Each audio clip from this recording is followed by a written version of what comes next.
Halo, selamat malam. Balik lagi dengan gua Om Ardi Gendut ya, para ashabul kur, penghuni kur ya, penunggu kur gitu ya. Bahasa Arabnya nggak gitu kali ya. Seperti kita ketahui bahwa sudah ada updatean ya tentang kebijakan kur tahun 2023 yang gua rasa ikut peraturan sebelumnya sih. Zaman-zaman gua masih awal-awal proses kur ya, tahun 2000 berapa ya? Ya pokoknya sebelum pandemi lah 2019. Ikut ke situ sih sebenarnya. Cuman malam ini justru gue pengen bertanya justru ya.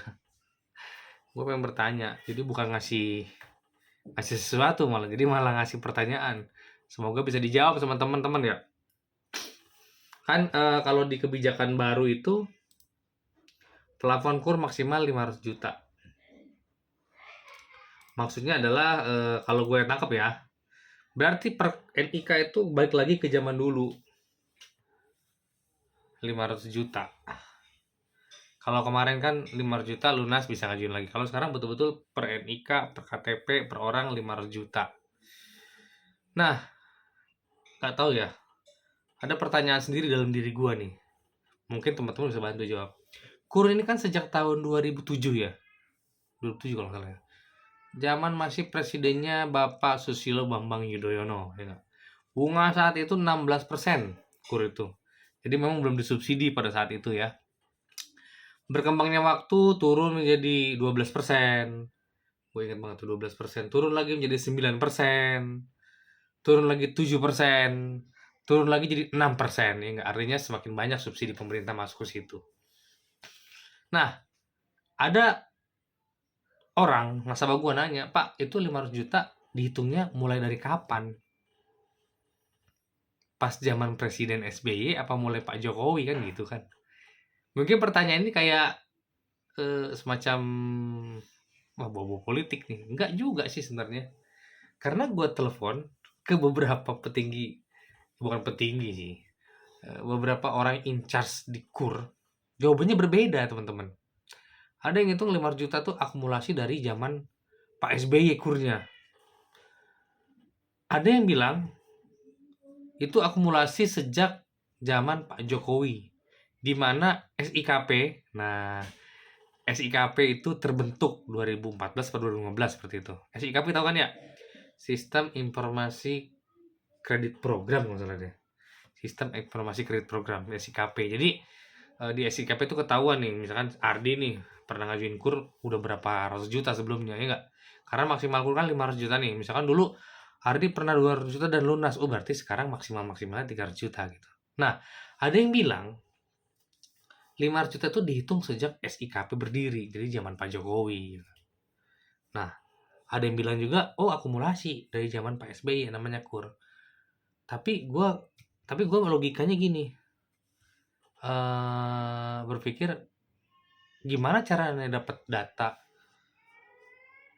kur zaman Pak SBY ya nggak? Karena patokan kita selama ini kur tuh maksimal perorangan itu tercatatnya di SIKP, Sistem Informasi Kredit Program. Jadi teman-teman udah tercantum tuh. Jadi kalau teman-teman ada yang nanya nambah, Pak, kalau saya punya 100 juta, nambah 200 juta boleh nggak? Boleh. Berarti 100 tambah 200, 300 kan. Nanti jatahnya lagi sih, tinggal sisa 200 juta. Karena kan maksimal 500 tuh. Pak, kalau saya sekarang 300, boleh nambah 500, boleh nggak? Jadi 500. Nggak bisa. Kalau sudah 300, maksimal-maksimalnya nanti, kalaupun ngajukan lagi, cuma 200 juta. Karena tetap 500. Nah, ini menjadi apa ya? Ya, mudah-mudahan ada yang bisa bantu jawab.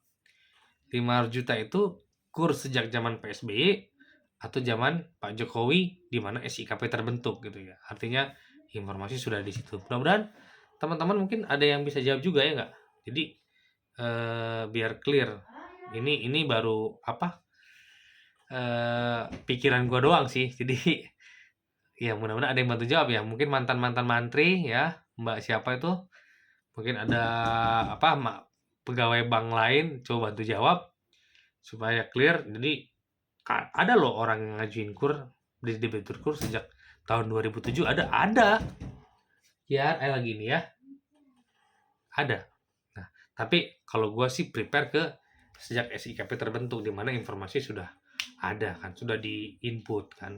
Hardi ini maksimal 500 gitu. Dan kebetulan kebijakan KUR terbaru itu maksimal cuma 500 per orang.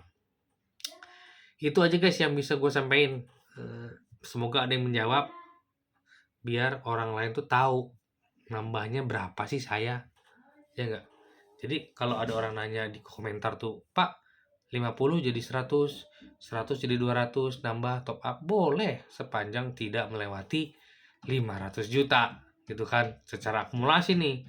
Misalkan 2015 pernah minjem 100, 2016 minjem 100, 2017 minjem 100, ya enggak? 100, 100, 100, 100 gitu kan, top up terus kan. Ya enggak? Kalau top up tuh mengurangi itu loh, mengurangi apa? Kuota 500 ya enggak? Habisin dulu harusnya sesuai jangka waktu, baru baru nambah baru gitu kan. Kalau top up itu kan berarti ngelunasin yang lama kan. Misalkan teman-teman punya 100, di tengah perjalanan saya mau nambah 200, ya 200 nambah. Tapi 100-nya kan ada yang bank yang menyarankan harus ditutup, nggak bisa jalan dua. Ada bank yang boleh jalan dua kan, ya itu tergantung banknya lah ya. Itu aja guys yang bisa gue sampaikan malam ini sebagai penutup video gue hari ini.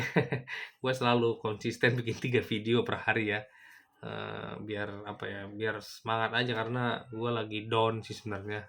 Jadi kadang-kadang kalau nggak kayak gini, ilmu gue takutnya hilang ya, pengalaman gue takutnya hilang. Makanya fungsi YouTube ini sebenarnya merefresh kembali biar gue tetap berpikir ya nggak. Karena nggak gini ya nggak berpikir gue, hari-harinya ya monoton aja kan di kantor. Nanti gue ceritain detailnya apa yang terjadi sama gue setelah panjang lah. Oke, sampai ketemu lagi di video gue selanjutnya. Thank you.